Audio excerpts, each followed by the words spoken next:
Halo, selamat malam para moms, ayah, bunda di rumah. Bertemu lagi dengan saya, Dr. Satya, di acara Talk with the Expert oleh anakkusehat.id. Oke, seperti biasa ya, setiap minggu kami dari anakkusehat.id pasti akan melaksanakan suatu diskusi, bincang-bincang menarik dengan para pakar mengenai tema-tema kesehatan anak ataupun di luar itu yang menarik pada saat ini. Tema untuk minggu ini, ya pada hari ini kita akan mengangkat tentang remaja, di mana remaja itu adalah suatu masa peralihan ya, moms, ayah, bunda di rumah, peralihan dari periode anak ke periode dewasa, di mana pada masa remaja ini terjadi banyak begitu perubahan di sisi dirinya ya, baik dari sisi fisik, psikis maupun organ reproduksi ya. Ternyata di sisi remaja ini kita sebagai orang tua harus banyak belajar tentunya untuk menghadapi sisi remaja dari anak kita. Nah, saat ini, hari ini kita akan membahas hal tersebut dengan pakar kita, yaitu Dr. Igusti Rayu Wiguna, spesialis kedokteran jiwa. Sebentar lagi saya akan menginvite beliau, jadi para moms, ayah, bunda di rumah, jika memiliki pertanyaan atau memiliki masalah atau bagaimana sih tips untuk menjadi orang tua sehingga anak itu bisa dekat dengan kita, bisa menyampaikan permasalahannya, bisa dekat, artinya bisa segala sesuatu dia bisa diskusikan sehingga anak itu nanti tidak akan melenceng pada sesuatu yang sifatnya negatif ya. Oke, baik. Saat ini saya akan coba invite Dokter Raya. Sebentar.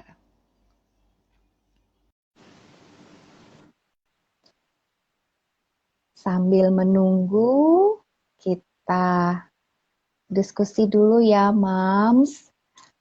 Apa sih perubahan yang ada pada seorang remaja?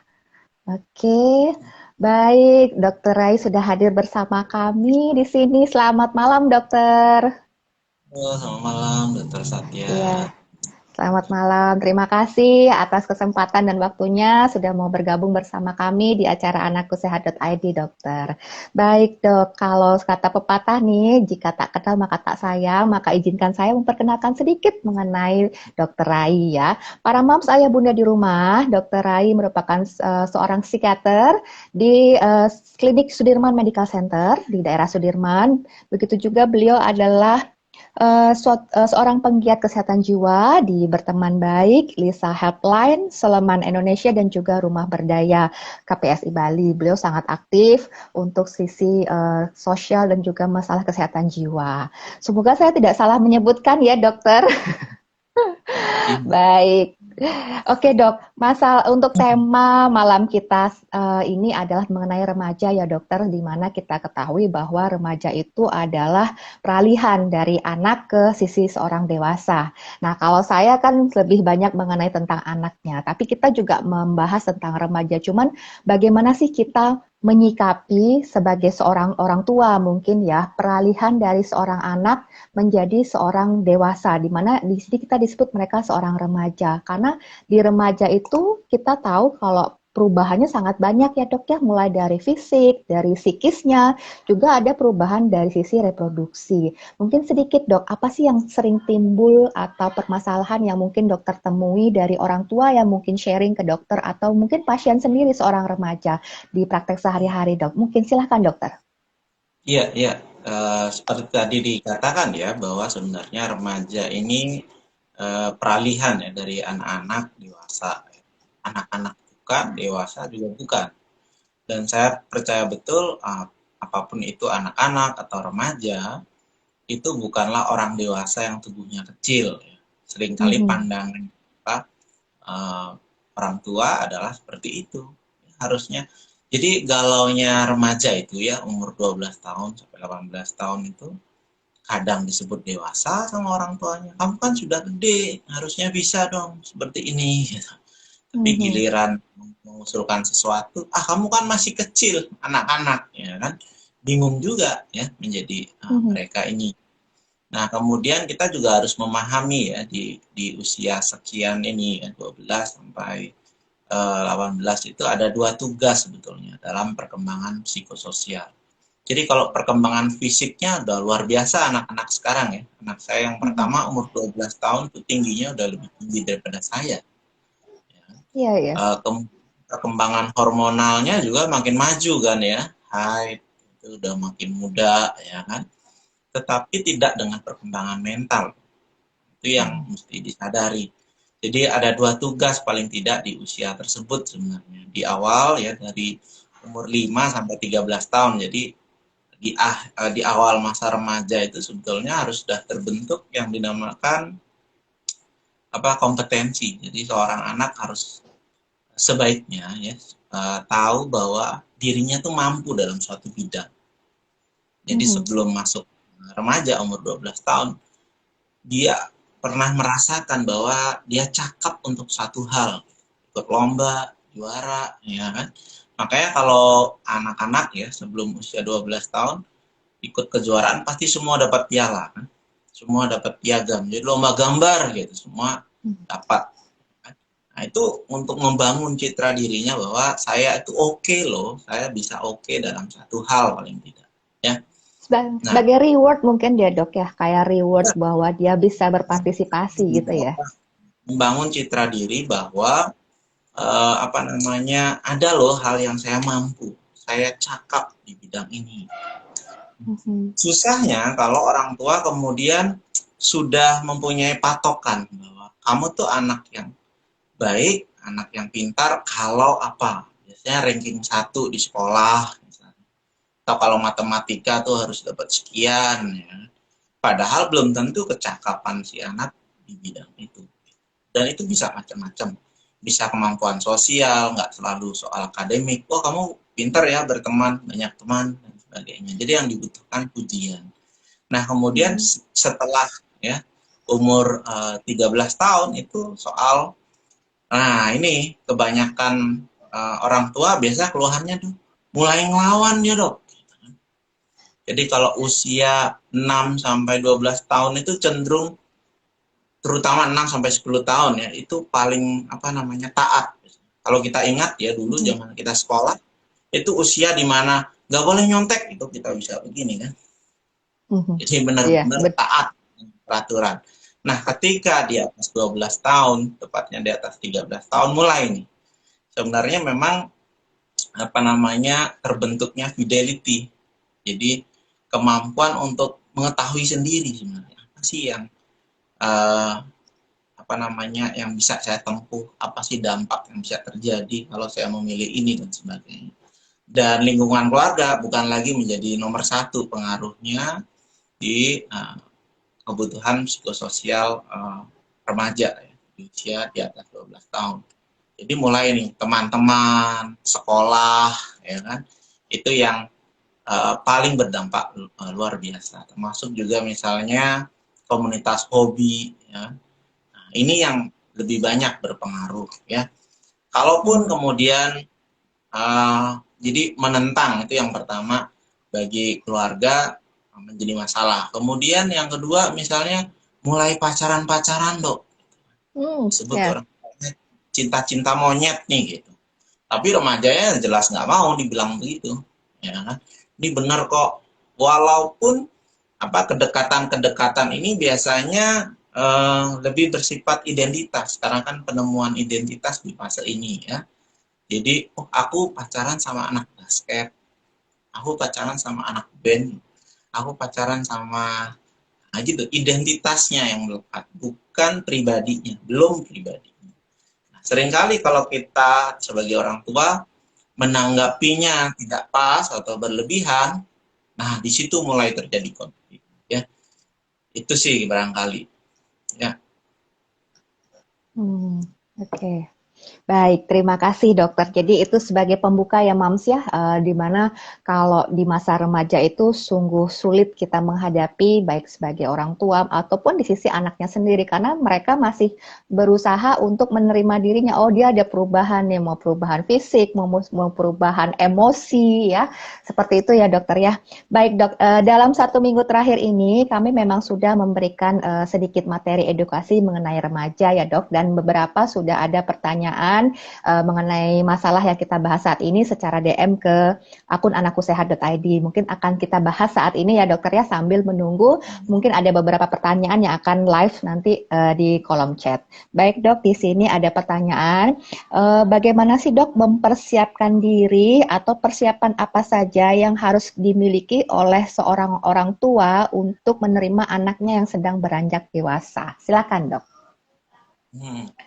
Ya, problemnya adalah siap tidak siap anak-anak kita akan dewasa, ya kan? Jadi penting sekali di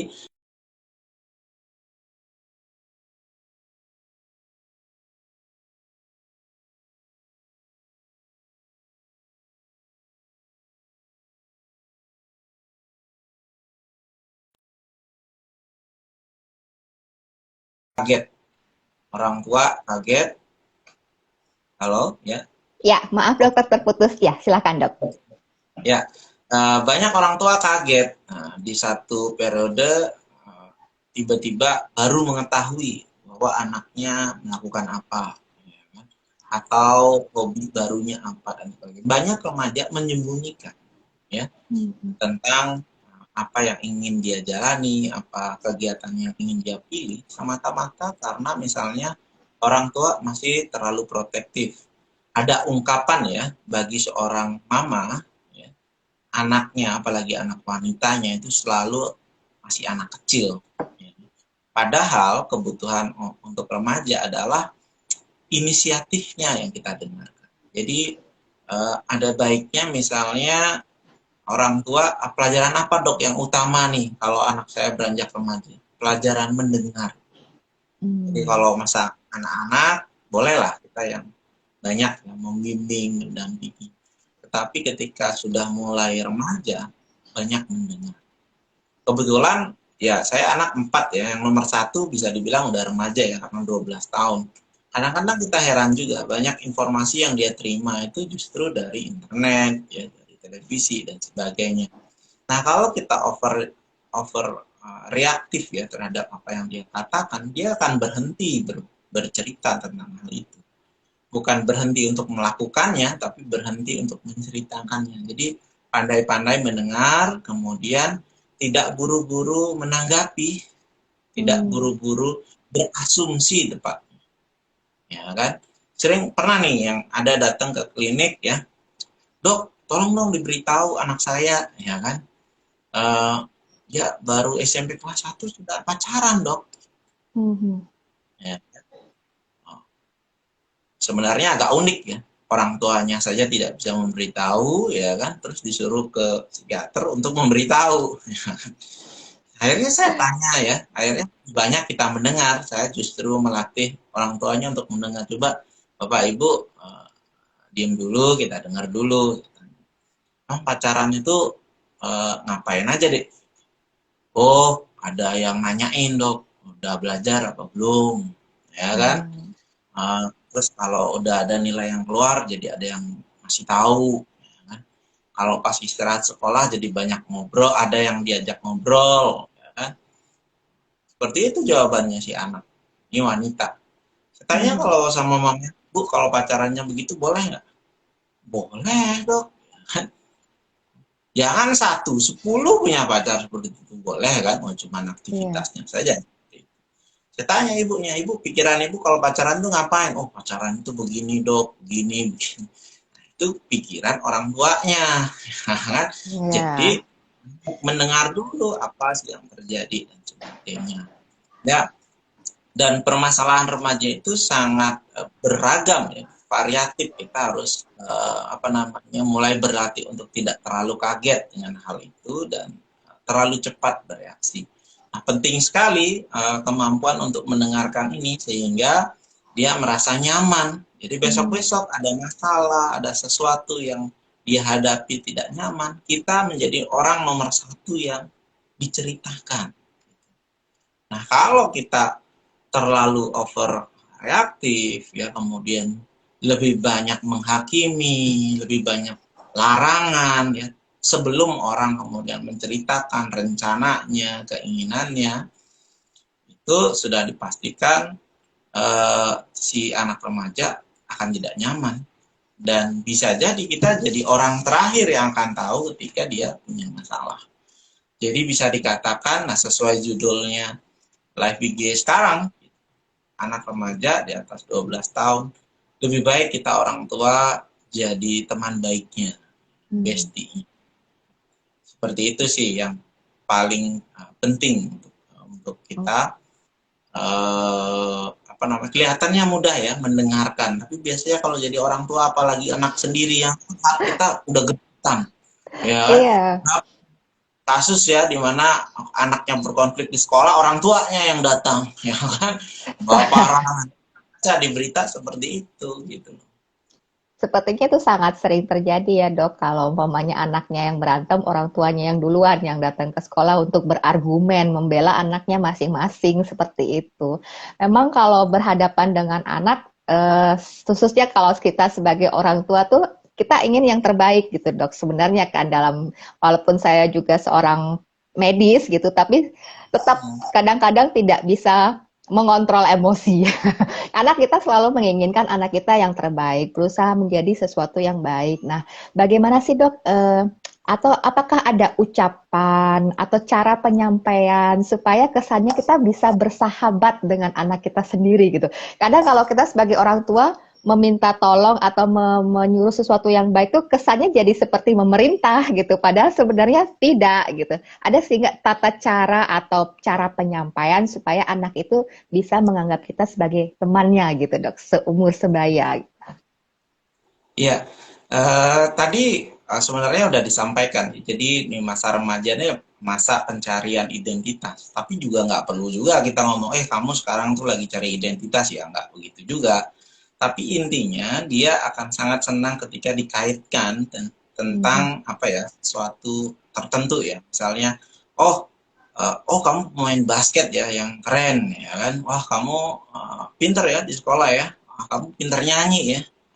Jadi identitas yang diperlukan. Jadi itulah yang kita reward. Seringkali kita itu jadi orang dewasa itu, orang tua itu nggak menyenangkan buat remaja karena apa? Ketika salah baru dimention. Ketika ada yang nggak nyaman baru dimention. Kamu jangan begini dong. Begitu begitu ada hal yang baik kita diam aja. Seakan-akan itu sudah sepantasnya demikian gitu. Jadi kita ngomong cuman kalau ada yang salah gitu.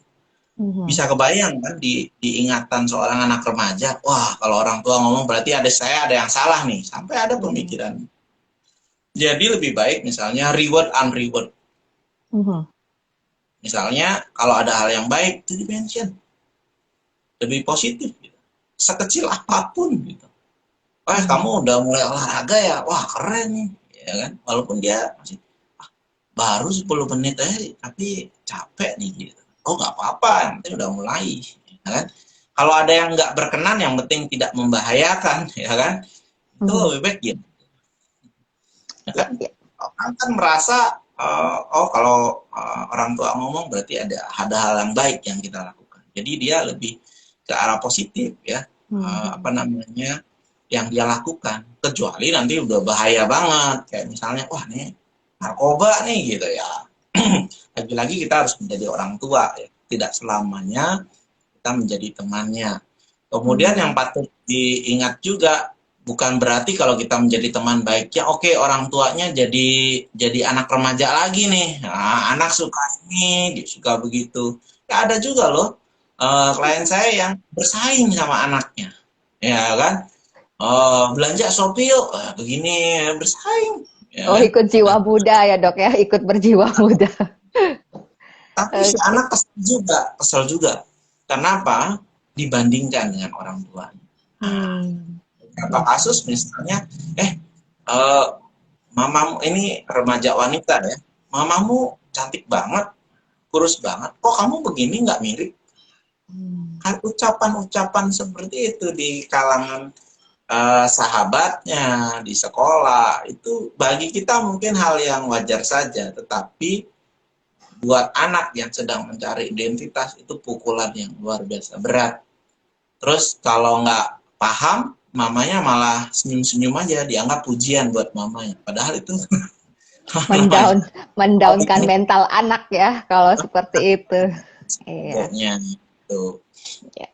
Nah, kemudian jadi banyak persoalan di anak remaja ini, misalnya masalah dengan teman-temannya di circle apa namanya terdekatnya, kemudian masalah di pendidikan, ya kan, kemudian masalah di hobi dan sebagainya. Nah, ini hal-hal, belum lagi misalnya tadi bukan hanya pertumbuhan apa namanya fisik ya, tetapi lebih ke appearance, penampilan. Nah, terutama pada remaja wanita. Sekarang juga sudah mulai remaja laki-laki. Jadi penampilan ya dari fisik dan sebagainya. Kita ingat ada beberapa isu kesehatan mental yang sering ya terjadi justru ketika masa remaja. Misalnya eating disorder, ya, jadi gangguan makan ya, ada bulimia, ada anoreksia. Sekarang ini saya udah mulai ini dapat ya kasus-kasus ini. Jadi anak-anak yang hitung kalorinya kelewatan, ya kan? Kemudian ibunya hanya tahu bahwa, aduh kamu jelek kelihatan kalau kurus, ya kan? Kamu makan nasi dong, jelek, nyusahin keluarga. Kita masaknya udah jelas, kamu makanannya lain, bikin sendiri atau beli sendiri dan sebagainya. Padahal hal-hal itu seringkali bukan soal makanan. Si anak remaja ini menjadi seperti ini, sudah kurus tapi merasa selalu ada yang kurang di dalam dirinya, bukan karena tidak tahu makanan yang sehat, tidak tahu variasi makanan yang sehat, tetapi ada masalah dalam citra dirinya, dalam bentuk fisik. Itu perlu ya benci tersendiri. Atau tadi mulai mencoba-coba hal yang baru, ikut-ikut teman, ya kan? Tapi kalau kita ngomong ke anak remaja langsung ya, kamu ikut-ikut sama temen ya, itu merupakan apa ya, hal yang menyakitkan buat remaja dan sudah pasti enggak, saya bukan seperti itu kok, sebagainya. Lebih baik misalnya hal yang positif, kayaknya kamu bisa bikin tren yang baru, kamu kayaknya bisa mempengaruhi temanmu nih. Kalau kan biasanya masalah yang ditentang biasanya adalah anak SMP udah mulai naik motor, padahal kan secara hukum belum nih SIM. Kemudian orang tua dilema, saya kasih apa enggak dok, kalau enggak kasih nanti kuper dia dok, temen-temennya udah pada naik motor, ya. Nah, pertentangannya di situ, lalu motor apa dan sebagainya. Kalau kenapa-kenapa di jalan, pertumbuhan mental emosional anak belum tahu. Kalau naik motornya mudah, kecerdasannya udah baik, tapi kalau kenapa di jalan, nabrak orang, kemudian lari ya karena kecakapan emosionalnya belum baik, itu sebenarnya kita sebagai orang tua yang salah. Lalu gimana? Ya bisa di-encourage secara positif. Kalau teman-teman naik motor semua itu udah biasa kali, lebih banyak yang naik motor apa yang nggak naik motor? Lebih banyak yang naik motor. Ya, wah berarti kan kurang unik ya, kurang khas dong kamu di sana, kurang kelihatan. Nah kalau kamu naik sepeda aja, banyak tuh yang naik sepeda. Oh tapi kita bikin yuk sepedanya yang unik, kan? Kita lihat-lihat contoh sepeda, ya kita buat. Jadi dia membangun identitasnya bahkan dengan cara yang sehat. Jadi bukan hanya terpaksa ngikutin itu, ya kan? Tetapi justru menjadi sesuatu khas yang ada dalam dirinya. Itu yang perlu dibangun. Jadi orang tua itu harus mengenali mungkin ya dok ya, apa sih potensi anak itu ya. Jadi apa potensi anak sehingga hal itu bisa dibangun, digali dari si anak sendiri dan diarahkan sehingga dia bisa percaya gitu sama dirinya sendiri, selain juga menemukan identitas diri seperti yang dokter sampaikan ya dokter ya. Jadi harus belajar, sebagai orang tua tetap harus belajar ya dok, intinya seperti itu, bukan hanya kita menunjukkan sikap baik, sikap parenting, tapi juga harus belajar bagaimana kita beradaptasi sama perilaku, emosi, dan perkembangannya gitu. Dimana memang perkembangannya sungguh-sungguh pesat pada saat remaja. Baik dok, terima kasih ya dok sarannya. Semoga ini membantu ya moms, para ayah bunda di rumah yang saat ini memang memiliki anak-anak remaja atau pra-remaja yang sedang mencari identitas diri. Baik dokter, saya lanjutkan dengan pertanyaan berikutnya ya dok. Ini tentang teknologi, Dok. Seperti yang dokter sampaikan tadi bahwa kalau zaman sekarang ini namanya zaman teknologi canggih ya, atau ada istilah namanya generasi alfa nih, Dok. Kalau mau anak-anak sekarang gitu ya. Anak remaja sekarang ini berteman melalui teknologi, dokter. Kemudian sosial media. Bagaimana sih cara menyikapinya sebagai orang tua? Silahkan, dokter. Karena kadang saya sendiri pun sebagai seorang orang tua yang udah tahu kalau anak umur segini tuh jamnya nggak bisa nih lebih dari 2 jam sehari, tapi kita sebagai seorang tua nggak bisa menentang hal itu pada zaman sekarang karena mereka sudah memegang alatnya sendiri-sendiri. Kalau kita tidak berikan, mereka akan tertinggal seperti perkembangan zaman ini gitu, Dok. Silahkan, dokter. Ya, ya memang anak-anak ini adalah generasi digital ya. Dari sejak lahir dia memang sudah mengenal apa namanya digitalisasi semua hal kan, ya. Digital apalagi di masa pandemi ini, ya kan? Semuanya saya pikir kemudian digitalisasi dan anak-anak mendapatkan dampaknya, ya, bisa dampak yang baik dan dampak buruk. Saya mulai dari sini. Sebelum pandemi banyak orang tua tuh menginginkan anaknya berada di rumah. Jadi rasanya kalau di rumah saya polos kok, orang dia di kamar aja, ya kan, aman, nggak mungkin narkoba, nggak mungkin ngebut di jalan dok, dia di rumah, ya kan. Tapi kemudian banyak dilema yang terjadi, mulai banyak anak dan remaja yang kecanduan game online, dan itu memang adalah suatu term gangguan yang sudah sah ya di WHO ya, kemudian di diagnosis penggolongan kesehatan jiwa ya. Jadi ada online gaming disorder, dan apa bahayanya pada otak seorang anak atau remaja itu sama dengan orang mengkonsumsi narkoba. Baru kemudian panik nih orang, wah bahaya nih, ada apa dan sebagainya. Kalau dulu dilepas, bahkan ada fenomena tersendiri sekarang banyak orang tua mengasuh anaknya dengan gadget, ya kan, bahkan anak-anak balita. Ayo di sini ngacung nih yang ada. Semua kayaknya ngacung, Dok, kalau masalah balita megang gadget ini. It's okay, it's okay. Yang penting kita bisa mengarahkan. Menyetop itu nggak bisa, ya kan. Lihat juga perkembangan anak, apa mata dan sebagainya, itu ada panduan jamnya. Tetapi yang paling penting adalah kita ikut di sana. Jadi sama kalau dulu acara di TV yang ada panduannya kan, oh anak sekian boleh menonton dengan pendampingan orang tua. Nah, untuk search internetnya juga, iya. Jadi kita harus tahu apa sih yang saya sendiri ya, karena 4 orang anak cukup hafal ya. Oh, anak saya yang ini suka ini, yang itu apa sih sebenarnya gitu. Nah, kadang-kadang mengikuti juga yang dia tonton tanpa kemudian menghakimi langsung gitu. Kita ikutan nonton dulu. Oh, ini. Terus kemudian nanya dulu persepsi anak. Kalau dia begini sebenarnya maksudnya apa ya? Ini gimana ya? Dan sebagainya. Ternyata tontonannya jelek tapi dia pemahamannya baik. It's okay. Gitu. Kemudian hati-hati ya.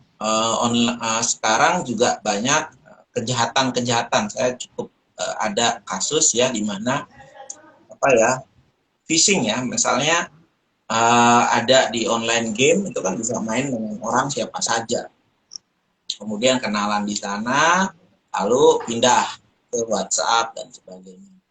Kemudian karena dia punya permasalahan dengan orang tuanya, tidak cukup dekat, ya, kemudian curhat-curhatan. Seperti kita tahu kalau orang baru kita kenal, apalagi di online, belum tentu orangnya sama dengan yang di foto profil picture-nya. Lalu ada indikasi misalnya ini prapubertas ya, kemudian suruh kirimkan foto dirinya, dan dirinya tidak pakai baju, ya kan? Ini laki-laki, ini hati-hati, bisa juga misalnya pedofilia dan sebagainya. Jadi cukup beresiko, tetapi bukan berarti kita harus menghalangi hal ini, enggak. Nah, seringkali saya jadi berpikir ya, saya menemukan di dalam diri saya, mudah-mudahan teman-teman juga berpendapat sama. Dulu saya pikir yang terpenting itu adalah anak-anak saya bisa mendapatkan hal-hal yang tidak saya bisa dapatkan ketika saya anak dan remaja. Misal, oh dulu pengen banget ikut sekolah bola, sekarang saya nggak mau deh anak saya tuh terbatas, apa yang dia inginkan tuh harus terpenuhi. Yang saya pikir dulu itu penting hal itu. Atau kemudian yang penting anak saya terhindar dari hal-hal buruk yang pernah saya dapatkan ketika saya anak-anak dan remaja. Ternyata bukan itu. Yang penting itu adalah bagaimana dia bisa menemukan sesuatu yang membuat dia bisa menghadapi hambatan-hambatan yang dia terima di zamannya. Zamannya kan sudah beda. Tantangan saat kita sebagai orang tua dengan anak beda. Jadi kita belajar dari sering saya bilang bahwa bukan hanya bukan hanya anak-anak yang belajar dari orang tua. Kalau mau jujur, orang tuanya itu belajar dari anak. Ya kan? Kalau dulu cita-cita kita yang orang tua pasti ketika kita remaja mau jadi dokter, mau jadi insinyur, mau jadi arsitek. Kalau anak-anak sekarang paling banyak jawabannya jadi YouTuber. Maka Iya, iya. ada pertanyaan-pertanyaan, misalnya kalau saya ditanya, kalau berangkat dari pagi sampai malam, gajinya, kita kan absurd nih pertanyaan anak-anak ini. Kenapa? Kecil ya, gitu. Mana nggak ketemu keluarga, mana kecil gitu. Itu ada yang di YouTube cuman maki-maki aja tuh dapat 80 juta per bulan. Wah, kaget kita kan, tahu dari mana ya kan? Dia bilang, nah penting untuk kita kaget, kita eksplorasi. Tahu dari mana? Nih, ada nih ungkapannya. Bisa jadi apa bohong, sebagai yang penting tuh ini, orang tua fokus ya menghindari anaknya, apalagi remajanya, untuk tidak terkena pengaruh buruk. Alangkah lebih baiknya kalau kita fokus mempersiapkan anak kita supaya bisa menghadapi kalau ada hal-hal buruk datang. Kan kita biasanya membatasi pertemanan, nggak boleh main sama yang itu ya, nggak boleh ikut ini ya, nggak boleh. Fokusnya adalah menghindarkan anak-anak remaja kita dari pengaruh buruk lingkungan. Tapi kalau mau jujur, selalu ada saja sebenarnya pengaruh buruk dari lingkungan kan. Jadi lebih baik kita fokus untuk membentuk kapasitas mental anak remaja kita supaya bisa mengatakan tidak, masih tetap merasa keren walaupun nggak ikutan semua ajakan orang, ya kan? Nah itu hal-hal yang perlu dibentuk sih menurut saya. Ya, ya. Terima kasih, Dok. Jadi, kalau saya simak, orang tua juga perlu belajar dari anak, gitu ya, Dok ya. Bukan hanya anak yang memperhatikan sikap orang tua yang diterima baik-baiknya, tapi orang tua juga perlu belajar dari anak. Apalagi fokusnya adalah mempersiapkan mentalnya supaya dia mampu memilah sesuatu yang baik dari lingkungan dan juga dari sekitarnya. Mudah-mudahan saya menangkap dengan benar ya, Dok ya, pesan dokter itu. Jadi saya sendiri sebagai seorang orang tua juga harus mempersiapkan diri nih gitu. Jadi bagaimana anak saya nanti saat remaja dia sudah punya mental baja. Artinya dia bisa, saya boleh kok nonton ini, saya boleh kok ikut yang kegiatan A, B, C, D, tapi kalau memang menurut dia itu tidak baik, dia akan berusaha untuk mengurangi atau menghindarinya. Kalau dia menurut dia baik dan dia setui orang tua juga oke, dia akan terus berusaha untuk menjadi yang terbaik. Oke. Dan juga reward and reward harus tetap berjalan ya, Dok ya, supaya itu berlangsung dengan dinamis. Oke, Dokter. Terima kasih, Dok. Kemudian ada pertanyaan lagi nih, Dok. Anak saya sekarang umur 15 tahun, Dokter. Kemudian anak saya laki-laki dan saat ini sering berada di kamar. Kemudian kalau saya dengarkan, anak saya seperti berbicara di telepon dengan seorang wanita. Ketika ditanya bicara dengan siapa, dia bilang teman. Nah, bagaimana itu, Dok? Menyikapi atau supaya anak itu bisa nyaman mungkin ya kalau untuk bercerita kepada orang tuanya. Silakan, Dokter. Ya, ini cukup umum ya. Kita sebagai orang tua tentu kaget atau curiga nih. Tapi bagaimana, ini seni tersendiri, bagaimana kita bisa ngobrol dengan anak kita supaya tidak interrogatif. Jadi saya pikir setiap orang di sini pasti nggak nyaman kalau diinterogasi. Ya kan? Nah, makanya saya tadi mengatakan penting bangun dengan anak. Sebentar apapun sebenarnya waktu yang ada di rumah ya ngobrol, sehingga bukan ketika ada masalah baru kita ngobrol, bukan karena ada sesuatu yang mencurigakan baru ngobrol. Ya, kemarin-kemarin nggak ada kebutuhan buat ngobrol, tapi begitu kayaknya saya dengar nih ada suara dia ngobrol sama wanita gitu di telepon, tiba-tiba kita panggil, ya tentu orang defense, ya kan? Jadi boleh kalau memang belum terbiasa dan oke, sekarang saya sadar nih kayaknya saya perlu lebih banyak ngobrol nih. Jadi kalau mau ngobrol jangan hal itu langsung yang ditanya, ya kan? Apa sih hal yang dia sukai, misalnya oh dia fans klub bola apa gitu kan, kita tanya gimana kemarin menang nggak, sebagainya, mesti suka nonton kamu, gimana, keluar banyak, termasuk juga diri kita, oh iya ya apa nggak sempet tuh ikutan nonton dan sebagainya. By the way kamu udah ini, teman-temanmu pada udah punya pacar belum, langsung gitu, nggak usah kita pelan-pelan kita yang kaget, punya pacar belum, sekarang tuh pacar ngapain sih gitu. Apa nggak terlalu tahu, beda zaman gitu kan. Kalau kamu gimana, nah, kan apa sih hal ininya, apa sih menyenangkannya, ya kan. Orang tua juga perlu tahu loh, di masa remaja ini ketertarikan terhadap lawan jenis itu wajar loh, ya kan. Ada yang pokoknya, oh saya nggak mau dok, pokoknya dia kuliah baru punya pacar dan sebagainya, ya kan. Baru kita kaget sebenarnya dia ada ketertarikan nggak sih sama lawan jenis gitu. Di umur sekian kan hormonnya sudah mulai naik, ya kan. Ketertarikan tuh penting gitu. Makanya saya sering bilang juga kalau orang tua, kalau dia kelihatan tertarik dengan lawan jenisnya, disyukuri. Syukur ada ketertarikan, tapi apa yang dia lakukan, nah ini yang butuh kita arahkan. Jadi dari sini yang penting anak mau bercerita dulu, ya kan, wajar, ya kan.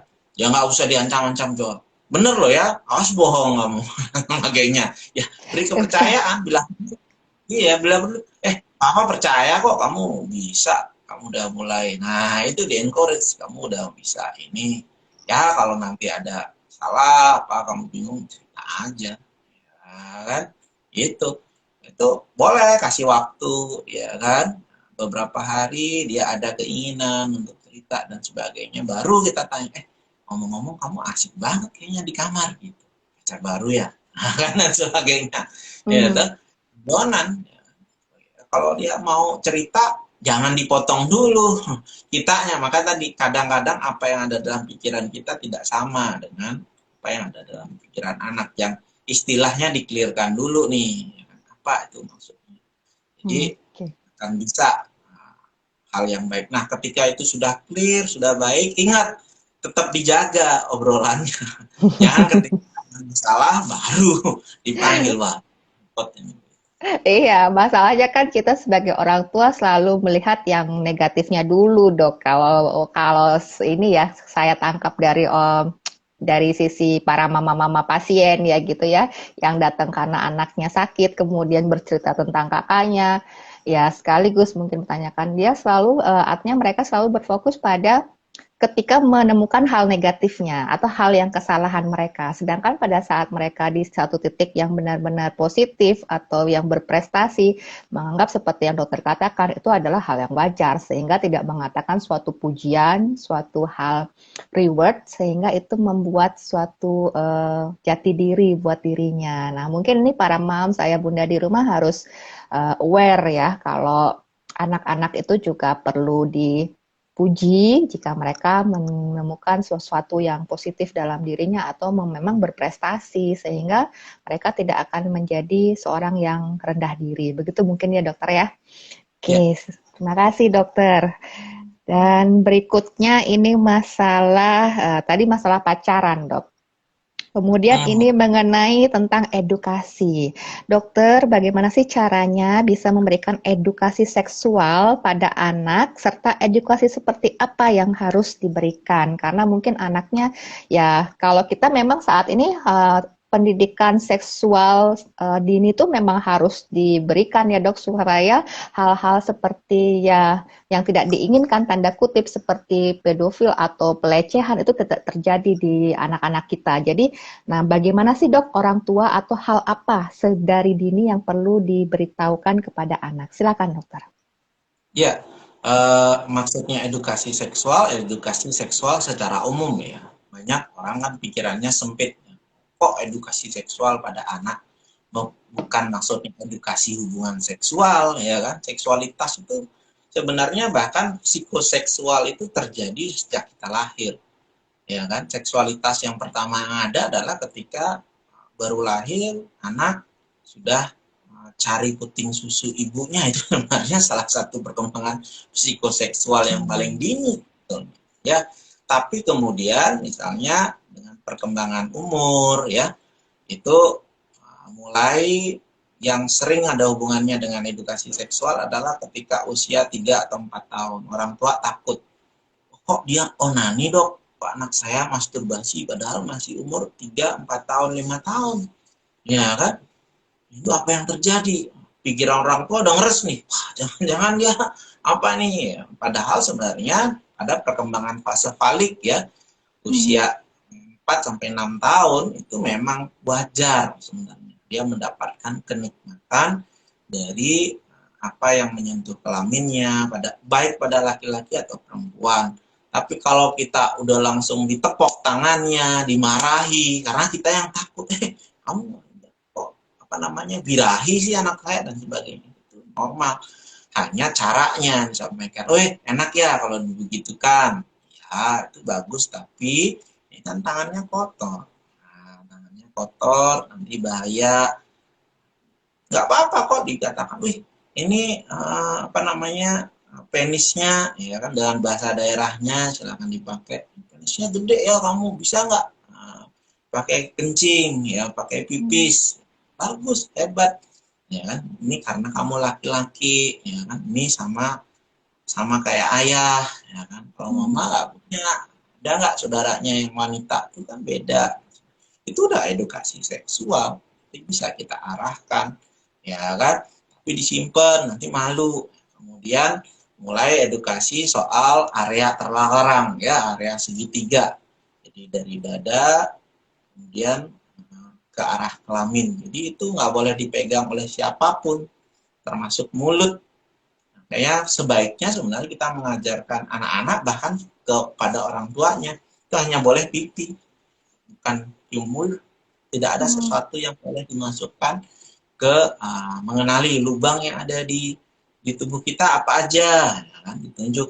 Nah ini nggak boleh dipegang siapapun, termasuk orang tua, kecuali hanya saat membersihkan, ya kan, kecuali saat mandi. Itu yang kita sampaikan. Sehingga ya kan biasanya seperti itu. Oh, dikasih permen dulu, sesuatu yang dimasukkan ke mulut, lama-lama beralih. Nah, ini hati-hati. Nggak perlu juga mulai menekankan bahwa hati-hati, nanti kalau kamu ketemu orang asing disuruh begini, bahaya, nanti kamu trauma. Itu cukup, nggak, kamu jaga, ini kan kamu sayang sama badanmu, jadi kamu apa jaga ya badannya supaya ini area segitiga sama lubang yang ada di dalam tubuh kita itu tidak tersentuh oleh hal orang lain, ya kan, tanpa seizin orang tua. Siapapun, paman, bibi, kakek, nenek, nah, yang boleh hanya ayah sama ibu. Kalau itu pun kalau bersih-bersih. Itu sudah edukasi seksual. Kemudian jangan sampai punya remaja wanita akhirnya tahu soal haidnya dari orang lain. Sebelum terjadi itulah sebenarnya kita ajarin, nanti bisa terjadi nih, kamu udah mulai gede, bisa terjadi ya darah, bagaimana caranya membersihkan, memelihara itu sangat penting, itu tahu dari kita ya. Bahkan saya katakan bahwa pendidikan yang baik itu bukan dari apa namanya kata-kata, bukan dari nasihat. Kebanyakan kan kita mendidik dengan nasihat. Yang paling penting itu keteladanan, termasuk Hmm. urusan edukasi seksual ini. Bagaimana kita memperlakukan pasangan kita, itu juga edukasi seksual, ya kan? Nah, seringkali ada budaya kita tidak mempertontonkan sayang-sayangan nih kepada anak. Giliran bertengkar baru anak-anak nonton, ya kan? Begitu kita pelukan, cuddling dan sebagainya itu kita malu ditonton sama anak-anak. Padahal kan yang dia butuhkan dia tahu kalau orang menyayangi seperti apa, tapi batasnya sebagaimana. Nah, itu yang Hmm. perlu kita tahu sebetulnya. Bahkan nanti kalau remaja akhir mulai diperkenalkan menurut saya. Saya jadi ingat dulu ketika masa pacaran ya, waktu itu udah kuliah, saya bingung. Saya jemput pacar saya, mamanya bilang apa? Ini sudah bawa pengaman nggak? Waduh, kaget juga. Aduh. Nah, waduh, maksudnya gimana tante? Enggak, kalau nanti itu saya ada salah satu keluarganya yang luar biasa mungkin terbuka ya. Oh iya, kalau memang jadi setelah itu saya yang ada dalam pikiran kita tuh tanggung jawab gitu. Wah, ini anak orang nih udah dipesenin begini ya kan. Ini harus jaga baik-baik, itu loh yang ada terjadi ya. Tapi itu tergantung juga kultur dalam keluarga. Jadi hal-hal itu mulai dibicarakan, atau jangan sok tahu, kita tanya aja pengetahuan anak itu sudah seberapa gitu. Itu hal yang paling penting. Kamu udah tahu nggak, misalnya kalau haid gimana? Jangan-jangan sudah tahu, nah, tinggal kita mengarahkan. Nah, itu benar, kamu kok hebat ya kan? Seperti itu. Ada laki-laki juga gitu ya, mimpi basah. Udah Mhm. pernah mimpi basah belum gitu? Nggak usah ngomongnya sambil ketawa-ketawa. Nah, kalau pagi-pagi ereksi nggak deh? Ereksi, wah itu wajar. Bukan karena kita pikiran bagaimana itu sehat berarti, ya kan? Hmm. Seperti Berarti itu. nada nada kita berbicara juga mempengaruhi ya dok, tata cara. Tas itu dengan rasa bersalah dia juga tertanam, ya kan? Ada loh, saking protektifnya orang tua, saya punya satu khusus nih, sudah menikah 7 bulan ya. Ini si laki-laki dan perempuan ini udah menikah nih Mhm. di umur 26 tahun. Nggak tahu caranya berhubungan seksual deh, bingung kan? Nggak tahu loh. Nah, itu bener nggak, kok sakit ya dok, kok berdarah ya dan sebagainya. Tuh kan, kita sebagai orang tua yang menanamkan ya. Setelah saya tanya, emang kenapa dulu deh? Oh ya nggak boleh dok, waktu udah kuliah udah tamat baru boleh. Saya ya kan karena dianggap itu dosa dok. Saya nggak ngomongin soal moralitasnya, bahwa itu kotor, bahwa itu tabu gitu. Jadi saya benar-benar nggak tahu apa-apa. Bahkan pacaran itu dulu pernah dipangku dok, saya dipangku sama pacar, saya udah takut hamil. Tuh, beda. Padahal sarjana tuh, ya. Begitu, begitu apa ngenesnya tuh ya. Nah, Mhm. kalau orang tua tahu gimana ya pemikirannya. Nah, jadi perlu keberimbangan itu, lebih baik tahu dari kita daripada tahu dari orang lain dan ada kemungkinan salah. Mhm. Ya, benar sekali. Lebih baik taunya dari orang tua daripada orang lain dengan mungkin informasi yang tidak benar, begitu ya dok ya. Oke, moms di rumah, jadi jangan takut untuk memberikan edukasi mengenai reproduksi ya, organ intim sedari dini, terutama buat anak-anak yang mana sih yang bisa disentuh. Mungkin awalnya itu ya, mana organ mana yang bisa disentuh oleh hanya orang tuanya saja dan tidak boleh orang lain. Gitu. Oke, Dok. Di sini di kolom chat sudah ada pertanyaan dari Mams Riastini. Bagaimana dengan karakter anak yang tertutup atau pendiam, dokter? Jadi orang tua tidak mengetahui bagaimana pergaulannya di luar. Silahkan, dokter. Iya. Nah, tadi kita sangat baik kalau kita mengetahui karakter atau pribadi seorang anak. Ada dua hal kemungkinan nih kalau kita menghadapi, kok anak saya pendiam banget dok, saya susah tahu nih. Apakah dia hanya pendiam di rumah saja, atau memang dia pendiam di mana saja? Mhm. Itu yang perlu kita tahu. Nah, kalau dia pendiam di rumah saja, wah hati, berarti kan ada sesuatu. Kenapa dia di luar jadi terbuka, ya banyak teman, banyak. Tetapi kok dia tertutup di rumah, berarti ada yang membuat dia tidak nyaman dalam hubungannya dengan keluarga di rumah.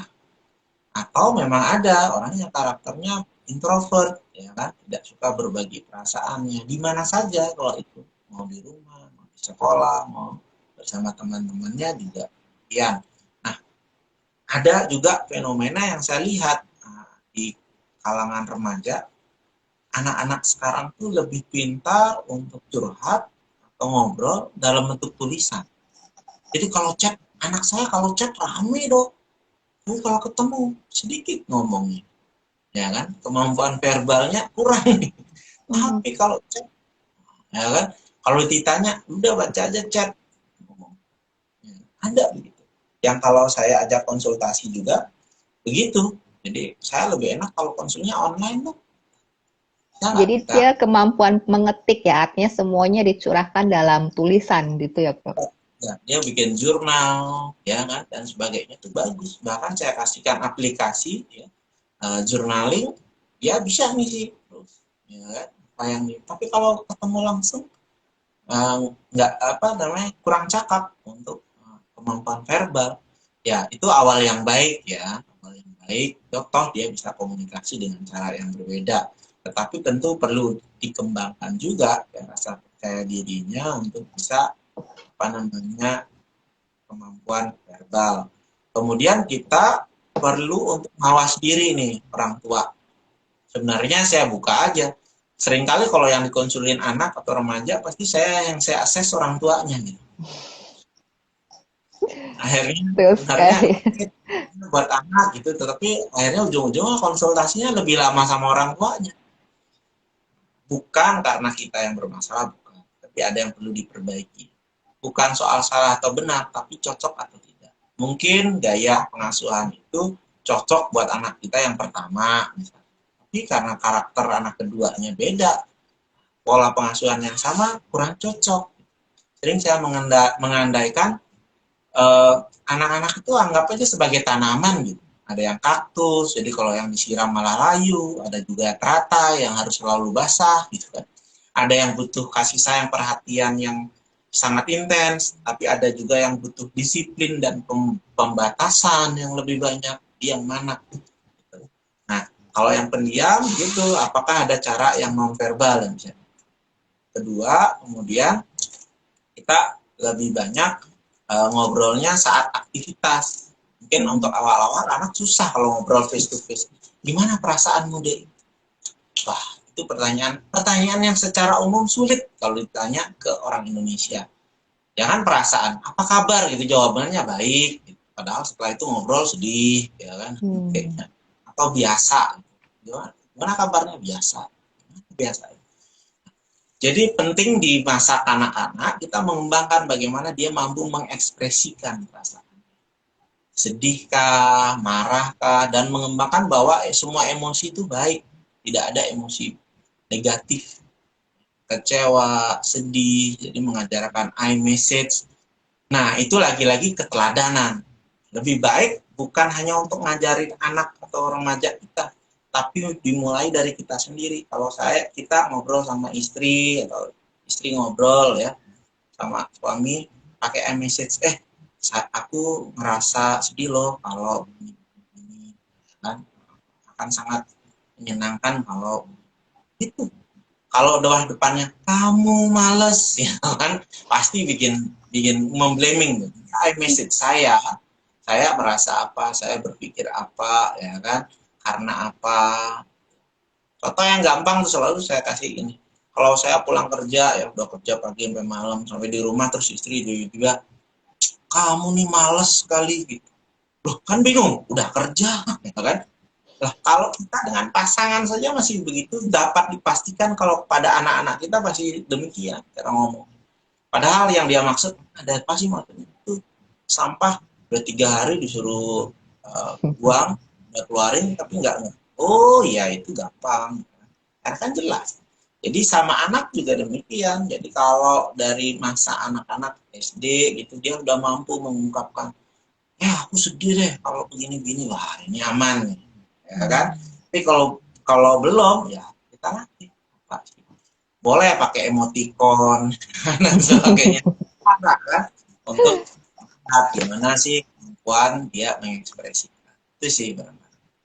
Oke, mudah-mudahan membantu ya Mama ya. Dicoba mungkin pendekatannya mungkin bukan yang verbal, dicoba untuk yang non verbal, metodenya mungkin dari Mama sendiri apa yang mau disampaikan. Juga tips-tips yang disampaikan oleh Dokter Rai tadi. Semoga membantu ya Mama. Baik Dok, di sini juga ada pertanyaan di kolom chat dari Mama Rea. Mama Rea Liona, Dok, bagaimana caranya menghadapi anak yang suka marah kalau dikasih tahu? Nah, kalau tadi pendiam, sekarang marah Dok. Kalau marah bagaimana? Kayak tantrum mungkin Dok ya, atau kadang-kadang kalau nggak dikasih tahu marah langsung marah gitu Dok. Silakan dokter. Ya, ya, ya. Banyak ya komplainan, apalagi kalau lagi sibuk main game, ya kan, lagi Hmm. sibuk ngobrol sama temennya terus diganggu. Susah dok, entar begitu saya perasin dikit marah. Mungkin bukan suka marah ya, tapi sering marah. Nggak ada orang hobi marah ya, anak ini. Nah, tapi gini, um, itu salah satu bentuk emosi juga marah. Tetapi emosi marah itu sebenarnya bukan emosi primer. Jadi pasti ada emosi primer yang melatar belakangi marah. Misalnya kalau anak saya jatuh, kelihatannya orang tua di mana-mana marah ya. Aduh, kenapa sih kok kamu bisa jatuh? Sebenarnya bukan marah, kaget, ya kan? Jadi kaget, ada yang kecewa, gitu. Ada yang sedih, gitu, jadi marah, ya. Ada yang sibuk, jadi marah. Ada yang lapar juga jadi marah. Ya kan? Nah, bantu dia mengenali emosi primer. Ya kan kita tangkap, kok kamu marah ya? Bukan langsung kurang ajar, biasanya gitu kan. Kamu ngomongnya sama orang tua begitu. Waduh, waduh, kok kamu marah? Sebenarnya apa sih? Lagi sedih, lagi apa? Kan marah. Apa sih yang buat marah? Jadi Hmm. diajarin kan tadi message apa sih yang buat marah? Iya, mama nih suka rese. Ntar dulu, resenya apa? Jangan baperan kitanya. Nah, jadi kalau kita nggak cermat, anak suka marah terus jadi memicu orang tuanya jadi suka marah balik. Itu, ntar dulu, rese itu gimana maksudnya? Iya, habisnya mama cerewet, kan? Nyuruh begini berapa kali. Kalau mama juga capek deh, kalau nyuruhnya harus berkali-kali. Gimana caranya biar mama nyuruhnya sekali tapi kamu jawab? Itu dong. Nah, bikin konsensus yuk. Ya Bikin kan? perjanjian dia Dok ya. Ya kan? Bisa juga gini, panggilannya itu dari ruang mana, yang dengerin ruang mana. Jadi ya teriak-teriak. Ya, jadi salah paham. Biasakan, ya, ketemu ya deh. Ya, ini yuk. Jadi dia akan begitu juga kan. Komunikasi itu kan timbal balik. Peladanan. Atau ya itu misalnya bukan karena aktivitas, tapi mungkin lagi ada masalah. Ya kan? Mungkin dia punya beban pikiran, ada masalah, dia sibuk dengan hal itu. Nah, kalau kita tidak apa namanya fokus pada masalah yang dia alami, ya marah itu akan terus berlangsung. Ya, atau ada hal-hal yang lain, kalau konstan marah kemudian dia sendiri nggak tahu ya penyebab apa latar belakang dia, ada yang nggak tahu, pokoknya marahnya tuh gimana ya, apakah karena menjelang haid, ya kan, ada Mhm. juga ada apa namanya premenstrual dysphorik ya. Jadi moodnya nggak nyaman, kalau sangat berlebihan itu juga membutuhkan terapi ya. Ada juga yang sebelum menstruasi, pas menstruasi, setelah menstruasi, berarti itu terus terusan dong. Nah itu hati-hati, ada hal ya. Jadi perlu dipandu untuk bagaimana ada anger manajemennya buat remaja ya. Kita ajarkan untuk skill trainingnya untuk menghadapi anger. Oke, terima kasih dokter. Semoga membantu ya Mams ya. Jadi kenali dulu mungkin apa emosi primer si anak pada saat itu ya, sedang ngapain atau posisi di mana sehingga kita saling mengenal ya, artinya tidak berbentrokan. Baik dok, tidak terasa nih dok, kita sudah hampir 1 jam berbincang-bincang mengenai masalah remaja. Ternyata banyak sekali masalahnya gitu dan bukan hanya dari seperti yang dokter sampaikan, saya simpulkan artinya bukan hanya anak yang perlu belajar, orang tua pun ternyata perlu belajar juga dari si anak. Kita perlu pendekatan, perlu mengenali bahwa mereka adalah dalam masa perubahan. Dan juga penting juga dalam masa pengenalan perubahan ini ada suatu reward dan unreward sehingga anak itu bisa dekat, bisa menemukan jati dirinya sehingga dia tidak akan memilih hal-hal yang salah nantinya. Karena kita tahu remaja itu suatu yang egosentris ya dok ya, artinya masih egonya masih tinggi sehingga yang kita takutkan adalah mereka terjerumus pada hal-hal yang bersifat negatif. Baik dokter, terima kasih atas segala ilmu. Semoga hal yang kita bahas pada malam hari ini membantu para orang tua di rumah, juga membantu bagaimana mereka berkomunikasi dengan anak. Terakhir, saya ucapkan terima kasih. Oh, dan juga selamat ulang tahun, dokter. Ternyata dokter Rai ini ulang tahun kemarin ya, dok. Mohon maaf, kita ucapkan hari ini selamat ulang tahun. Semoga dokter sehat selalu dan tetap mampu memberikan edukasi ya, dok ya, terutama kesehatan jiwa, baik bagi anak-anak, remaja maupun dewasa. Baik dokter, semoga dokter bisa ikut lagi di acara kami dok, kalau di lain kesempatan jika ada materi atau tema-tema yang berhubungan dengan masalah kesehatan jiwa. Para mams ibu di rumah, saya akhiri di sini. Selamat malam. Terima kasih dokter. Selamat Baik. malam.